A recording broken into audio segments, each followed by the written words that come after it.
What do you think you are this year? Top 5, I should be. I'm sworn to secrecy, but you're definitely in the top 10. Am I in the top 5? I'm sworn to secrecy, but you're definitely in the top 10. Let me know if I'm in the top 5. I will hit a chair over my head right now, knock myself out. You're definitely in the top 10. Oh, I'm not in the top 5. God dang it.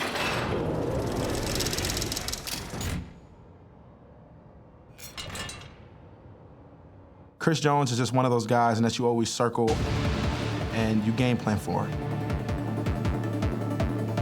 You know, he's definitely one of the best interior pass rushers, I think, in a long time. Big-time rush, Chris Jones. He's about as complete as you can be. That's one of those matchups, you know what type of day it's gonna be. Even when you think you're in the open, oh, this might be a gash, just keep your eyes peeled. I kind of hate playing against Chris Jones. I kind of hate playing against him. Yeah, it's annoying. It's annoying. Being a menace, like you just, a menace, just someone who wants to disrupt the backfield. He wants to disrupt whatever scheme you have coming on. You got to handle him. You got to put 2 on him.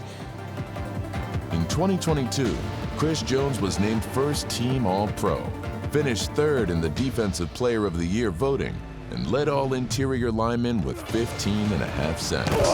But his most impressive play technically didn't count. It didn't count, but I'll say the sack on Derek Carr. Sack forced fumble that they call a roughing the passer for. Where's the unnecessary roughness here? Chris Jones actually comes up with the football. That was my best play.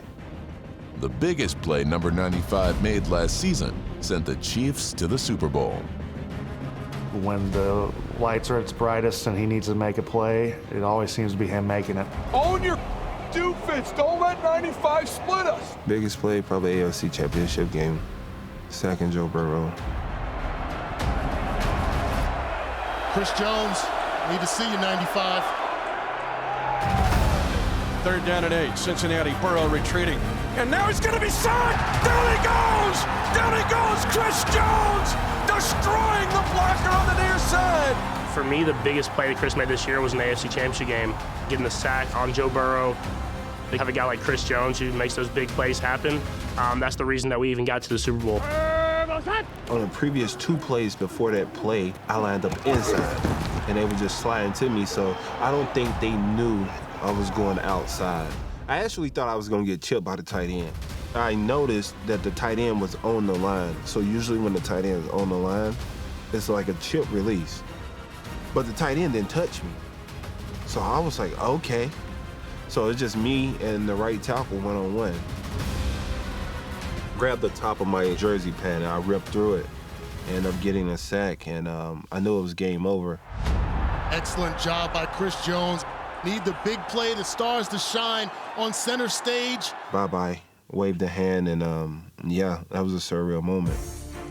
You know, certain teams have their guys line up in one spot, but you saw it in the AFC Championship game. You know, he was getting double teamed on the inside, and they're like, all right, let's put him out over the tackle, and he you know, made a guy miss and got a huge sack for him to get him really to go to the Super Bowl. When I see him switch out with Dunlap on the edge, I'm like, he about to make a play. To be able to be an interior rusher, then pull out and rush like an edge rusher at a 300-pound or 290-some-pound guy, bro, that's elite.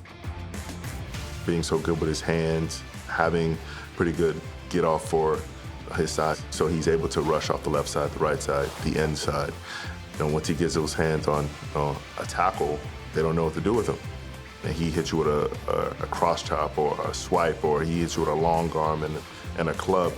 And you're like, yo, this is, I haven't seen this power all game. Like, coach, come on. Hey, that's all start right there.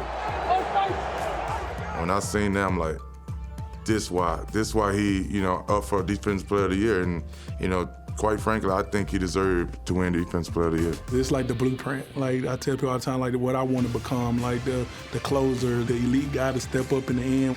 When the team needs the elite guys the most, they step up and make plays for their team to win football games. Whether it's a Week 9 game against the Titans or the second quarter of the Super Bowl, Chris is always jonesing for more. We don't win this game, it's the D-Line discipline plays. Out of us. For me, I'm never satisfied. I always feel like I can get better. As a premier defensive tackle, what's not often said about someone is that they have that hustle. That's exactly what he is.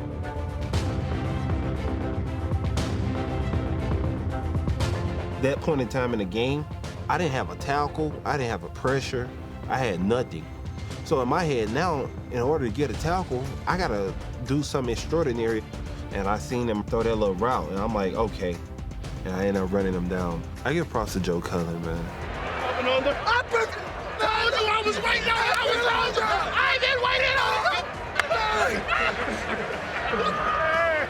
And it's one thing you can't coach in football, that's effort. When you're playing a guy like that, you have a plan for him. You know where he's at on all downs. You have a plan for him on third down. So either chip him, slide to him, so you have that in the back of your mind when you're going into a guy like that, and if not, he wrecks the game.